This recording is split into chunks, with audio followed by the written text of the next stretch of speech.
mstari wa kwanza mpaka wa 13 kama ilivyoandikwa.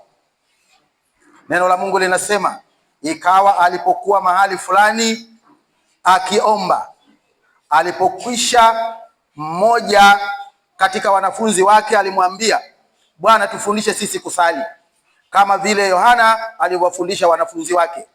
Akawaambia, msalipo semeni, Baba yetu uliye mbinguni, jina lako litakaswe, ufalme wako uje, mapenzi yako yatimizwe hapa duniani kama huko mbinguni.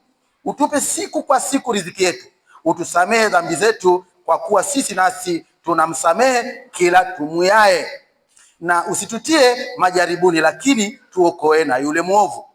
Akawaambia, ni nani kwenu aliye na rafiki akamwendea usiku wa manane na kumwambia, rafiki yangu, nikopeshe mikate mitatu, kwa sababu rafiki yangu amefika kwangu atoka safarini, nami sina kitu cha kuweka mbele yake? Na yule wa ndani amjibu akisema, usinitaabishe, mlango umekwisha fungwa, nasi tumelala kitandani, mimi na watoto wangu, siwezi kuondoka nikupe. Nawaambia ya kwamba ijapokuwa haondoki ampe, kwa kuwa ni rafiki yake, lakini kwa vile asivyo acha kumwomba, ataondoka na kumpa kadri ya haja yake. Nami nawaambia, ombeni nanyi mtapewa, tafuteni nanyi mtaona, bisheni nanyi mtafunguliwa. Kwa kuwa kila aombaye hupokea, naye atafutaye huona, naye abishaye atafunguliwa. Maana ni yupi kwenu aliye baba ambaye mwanawe akimwomba mkate atampa jiwe, au samaki badala ya samaki atampa nyoka? Au akimwomba yai atampa nge? Basi ikiwa ninyi mlio waovu mnajua kuwapa watoto wenu vipawa vyema, je, Baba aliye mbinguni hatazidi sana kuwapa Roho Mtakatifu hawa wamwombao? Bwana asifiwe. Baba aliye mbinguni hatazidi sana kuwapa Roho Mtakatifu hawa wamwombao.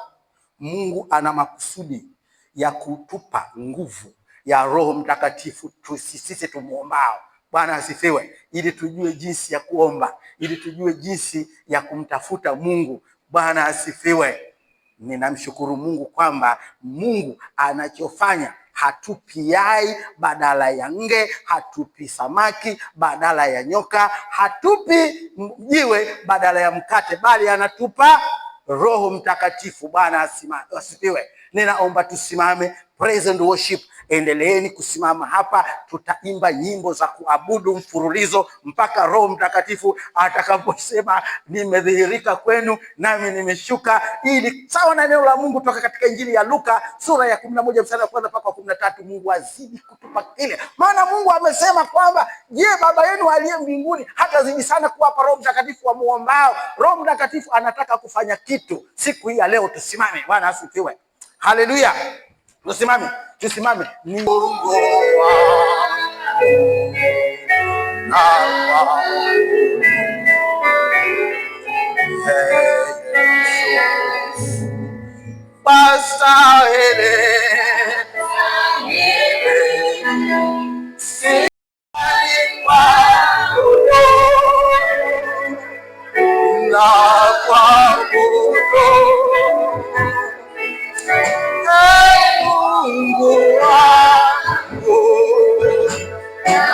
wangu,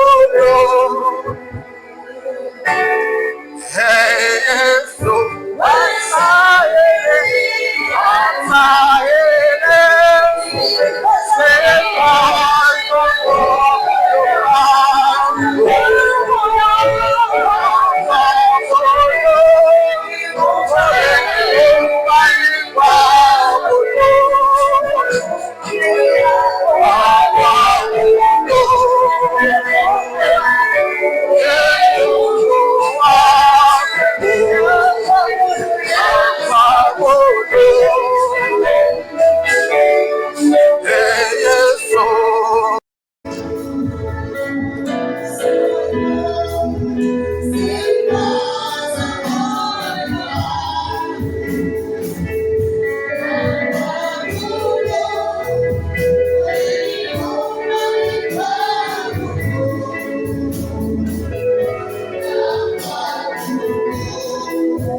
Ninakushukuru, nimefungua moyo wangu, umesema nami niombe nami nitapewa, nitafute nami nitaona, nibishe nami nitafunguliwa. Bwana Yesu, nimefungua moyo wangu ili uingie ndani yangu, upate kukuona na kukusikia, niweze kukutumikia katika roho na kweli. Asante Bwana Yesu kwa kuwa ni ahadi ya Mungu kwangu na kwa kanisa kwamba tutapata na kupokea nguvu za Roho Mtakatifu kutoka kwako Bwana. Sasa tunashukuru kwa ile iko na kabisa kwa watu kiandika kwamba Bwana uko pamoja nasi, na hiyo ni ahadi yako. Roho Mtakatifu Mungu anaendelea kudhihirisha ndani yao kiwango kwa kiwango. Baba, katika jina la Yesu waweze Bwana kukuona wewe Mungu katika maisha ya kimwili na kiroho, ili kusanyiko lina makusudi yako, na makusudi yako Bwana ni kuhakikisha kwamba Bwana unawatumia katika viwango vya juu hata siku ya Kristo, ili kwa Mungu upendo wako uliodhihirika kwetu, upendo wako unakuja kwenda kuwe kwa misingi ya Mungu. Hadi Bwana ni katika jina la Yesu tuseme amen. Tushangilie Mungu.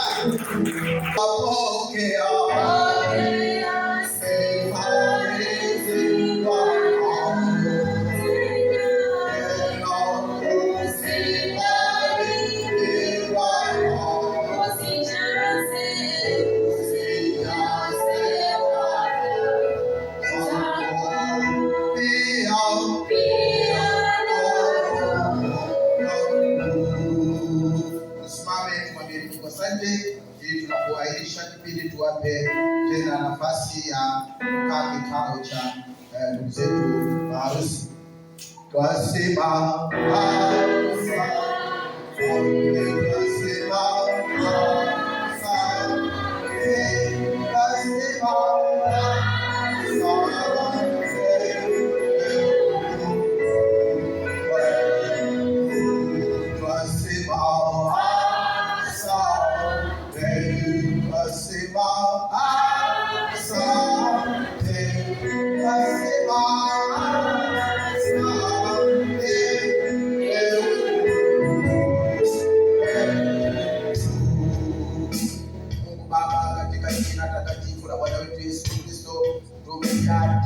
shukrani mbele zako Mungu uliyetupenda upeo, nasi tunaona hakika leo upendeleo kutoka kwako Mungu, ya kwamba Bwana tuweze Mfalme kuwepo mahali hapa katika sana wakati huu, katikati ya uwepo wako, katikati Mungu ya fadhili zako nyingi ambazo Baba umetukirimia sisi vijana wa baba wa mama na hata watoto ambao Mungu tunaamini kabisa hakuna atakayetoka kama alivyoingia. Libarikiwe jina lako Mungu kwa ajili ya yale yote ambayo umetupitisha tangu tulipoingia mahali hapa. Tumekuona Bwana ukituwezesha kusikia neno lako, ukituwezesha kukusifu na kukuabudu, kukuimbia na kukuinulia sifa. Umetuwezesha Bwana kukutolea Mungu vipawa mbalimbali ya sadaka na chagizo. Umetuwezesha Bwana Mungu kujazwa nguvu zako ambazo ni ahadi yako Mungu kwa wote wenye mwili. Roho Mtakatifu, pokea shukrani zetu, maana hata baada ya hayo umetusihi kwamba tusiache kuomba, tudumu katika kuomba, maana kupitia katika kuomba tutakuona Mungu, tutakusikia na kupokea kutoka kwako. Mungu mwenye nguvu, naomba udhihirisho kwa ile neno kwa watoto wako hawa ambao Bwana Mungu wangu na Mwokozi wangu wamepokea mahali hapa. Libarikiwe jina lako Mungu, kwamba hata tutakapotawanyika baada ya mambo yote, hata baada ya kikao cha maharusi wetu ambao Baba Mungu anahitaji sana mkono wa ushirika na mkono wetu wa umoja ulioomba Bwana Yesu pale katika sura ya 17 ya Injili ya Yohana mstari wa 20. Umoja huo Baba Mungu na utushike tupate kuona kibali mbele zako, kwamba Bwana utatufanikisha katika tukio hili. Mungu wangu na Mwokozi wangu, wako watakaosafiri mahali hapa Bwana katika wiki hili, watangulie Bwana Mungu mwenye nguvu, wanaosafiri waweze kwenda na kurudi salama. Libarikiwe jina lako Mfalme mkuu, kwa ajili hata wale ambao wamekuwa na hali ya udhaifu, hawawezi, mkono wako haukupungua Baba, waguse watoke katika vitanda vya walio hawawezi, wasimame tena wakikutukuza wewe Mungu. Bwana, mbona ulimwinua yule kiwete aliyekuwa katika hali ya kudhika kwamba sasa mimi wakupokea tu misaada na sadaka za wanaoingia hekaluni, lakini Bwana ulimwinua akaingia yeye hekaluni akikushangilia, maana Roho yako Mtakatifu alitenda kazi kamilifu ndani yake, na akawa shahidi wa matendo yako makuu. Haya Mungu ndio makusudi yako na kanisa lako hata sasa. Libarikiwe jina lako Mfalme mkuu. Mungu tuseme nini? Tunakushukuru maana ili wiki Bwana tutatembea pamoja na wafanyakazi na wafanya biashara na wanafunzi, watumishi wako, wajasiriamali na wale wote ambao Baba wamekabidhi maisha yao mikononi mwako. Baba yangu na Mungu wangu, ninakushukuru Baba, nikiamini udhihirisho kwa haya ambayo Mungu umetupa mahali hapa utaonekana katika familia zetu, katika yale yote ambayo Baba tunafanya, na kila tutakapoingia mahali hapa na kuona uwepo wako tutaendelea kupokea nguvu ya ziada kutoka kwako Bwana, ili utukuzwe Mungu katika maisha yetu. Pokea sifa na utukufu Mungu katika jina la Yesu tunaomba. Tuseme amen. Bwana akubariki na kukulinda. Bwana akuongezee nuru za uso wake na kukufadhili. Bwana akuinulie uso wake na kukupa amani. Twendeni na amani ya Bwana.